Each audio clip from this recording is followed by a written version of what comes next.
ಎಲ್ರಿಗೂ ನಮಸ್ಕಾರ. ಕಟ್ಟೀಸ್ ಕಿಚನ್ ಕನ್ನಡಕ್ಕೆ ಸ್ವಾಗತ. ನೋಡ್ತಾ ಇದ್ದೀರಾ, ಆಳ್ವಿ ಪಾಯಸ ಮಾಡೋಣ ಇವತ್ತು. ತುಂಬಾ ಹೆಲ್ದಿಯಾಗಿರೋ ಈ ಪುಟ್ ಕಾಳುಗಳು ಆರೋಗ್ಯದ ಭಂಡಾರ. ಅಷ್ಟೊಂದು ಆರೋಗ್ಯಕರವಾಗಿರೋ ಗುಣಗಳಿದೆ ಇದರಲ್ಲಿ. ಅದು ನಮಗೆ back pain, knee pain, joint pains, irregular periods ಇದ್ದರೆ ಎಲ್ಲದಕ್ಕೂ ಪರಿಹಾರ ಕೊಡುತ್ತೆ. ಅಷ್ಟೇ ಅಲ್ಲ, ಕಂಪಲ್ಸರಿಯಾಗಿ ಬಾಣಂತಿಯರು ತಿನ್ನಲೇಬೇಕಾಗಿರೋ ಒಂದು ಪಾಯಸ ಇದು.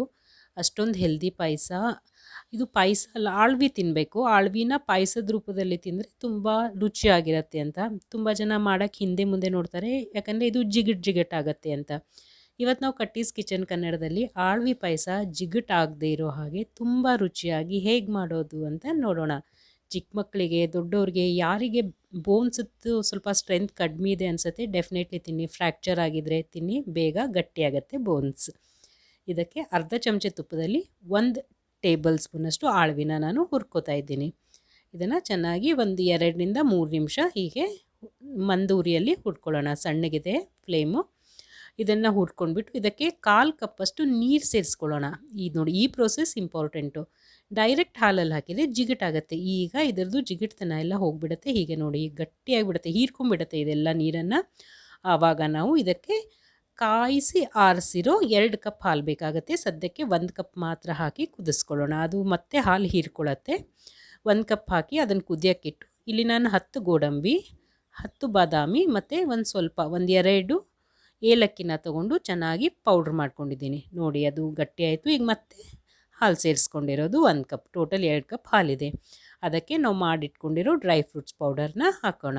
ಹಾಕಿ ಸುಮಾರು 5ರಿಂದ 6 ನಿಮಿಷ ಸಣ್ಣ ಉರಿನಲ್ಲಿ ಇದು ಬೇಯಬೇಕು. ಅಂದರೆ ಇದು ಗಟ್ಟಿಯಾಗತ್ತೆ.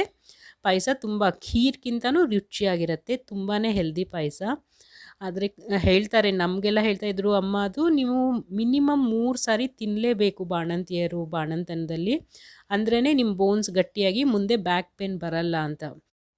ನಿಮ್ಮ ಮನೆಯಲ್ಲಿ ಬಾಣಂತಿಯರಿದ್ದರೆ, ಏಜ್ ಆದವರು ಎಲ್ಲರೂ ತಿನ್ಬೋದು. ಬೋನ್ಸ್ಗಂತೂ ನಾವು ಕ್ಯಾಲ್ಶಿಯಮ್ದು ಏನಾದರೂ ಒಂದು ತೊಗೊಳ್ತಾನೆ ಇರ್ತೀವಿ. ಇದೊಂದು ಹೆಲ್ದಿ ಫುಡ್ಡು. ಈ ಚಿಕ್ಕ ಕಾಳುಗಳು ನಮಗೆ ಹೆಲ್ತ್ ಕೊಡುತ್ತೆ ಅಂದರೆ ಡೆಫಿನೆಟ್ಲಿ ನಾವು ಟ್ರೈ ಮಾಡ್ಬೋದು. ಇದಕ್ಕೆ ನಾನು 1/4 ಕಪ್ಪಷ್ಟು ಬೆಲ್ಲ ಹಾಕಿದ್ದೀನಿ. ಇದು ಸ್ವಲ್ಪ ಒಂದು 5-10 ನಿಮಿಷ ಹಾಲು ಆಫ್ ಮಾಡಿ ಆರಿದ ಮೇಲೆ ಬೆಲ್ಲ ಹಾಕಿ, ಇಲ್ಲಾಂದರೆ ಒಡೆದೋಗುತ್ತೆ ಪಾಯಸ. ಅದಕ್ಕೆ ನಾನು ಆಫ್ ಮಾಡಿ ಒಂದು 10 ನಿಮಿಷ ಮುಚ್ಚಿಟ್ಟಿದ್ದೆ. ಈಗ ಬೆಲ್ಲ ಹಾಕಿ ಕರಗಿಸ್ತಾ ಇದ್ದೀನಿ. ಇದನ್ನು ನಾವು ಸರ್ವ್ ಮಾಡೋಣ. ನೋಡಿ, ಈಗ ಅಷ್ಟು ಗಟ್ಟಿಯಾಗಿ ಎಷ್ಟೊಂದು ಚೆನ್ನಾಗಿ ಕಾಣ್ತಾ ಇದೆಯಲ್ಲ, ಅಷ್ಟೇ ರುಚಿಯಾಗೂ ಇರುತ್ತೆ. ಹೆಲ್ದಿಯಾಗಿರೋ ಪಾಯಸ ಮತ್ತು ರುಚಿ ಇದೆ. ಬೆಲ್ಲ ಹಾಕಿ ಮಾಡಿದ್ದು ಎಲ್ಲ ಗುಣಗಳು ಇವೆ. ಡೆಫಿನೆಟ್ಲಿ ಟ್ರೈ ಮಾಡಿ ನೋಡಿ. ಆ್ಯಂಡ್ ಈ ಪಾಯಸ ಅಲ್ಲ, ನೀವು ಒಂದು ಸರಿ ಮಾಡಿ ಅದನ್ನು ಟೇಸ್ಟ್ ನೋಡಿದರೆ ಡೆಫಿನೆಟಾಗಿ ನೀವೇ at least once in a month ಮಾಡ್ತೀರಾ. ಆ್ಯಂಡ್ ಇದು ಒಳ್ಳೇದು ಕೂಡ. ಒನ್ಸ್ ಇನ್ ಅ ಮಂತ್ ಈ ಪಾಯಸ ತಿಂದು ನಮ್ಮ ಬೋನ್ಸನ್ನು ನಾವು ಮ್ಯಾನೇಜ್ ಮಾಡ್ಕೊಳ್ಳೋದು. ಬೇಕಿದ್ದರೆ ಸ್ವಲ್ಪ ಡ್ರೈ ಫ್ರೂಟ್ಸ್ ಸ್ಪ್ರಿಂಕಲ್ ಮಾಡಿ ಮೇಲೆ. Thank you for watching. ನನ್ನ ಚಾನಲ್ನ ಸಬ್ಸ್ಕ್ರೈಬ್ ಮಾಡ್ಕೊಳ್ಳಿ. ಏನಾದರೂ ಡೌಟ್ ಇದ್ದರೆ ಕಮೆಂಟ್ ಬಾಕ್ಸಲ್ಲಿ ಕೇಳಿ. ಕನೆಕ್ಟ್ ಆಗಿ ನನಗೂ ಹಾಗೂ ನಮ್ಮ ಚಾನಲ್ಗೂ, Kattis kitchen Kannada. Thank you very much.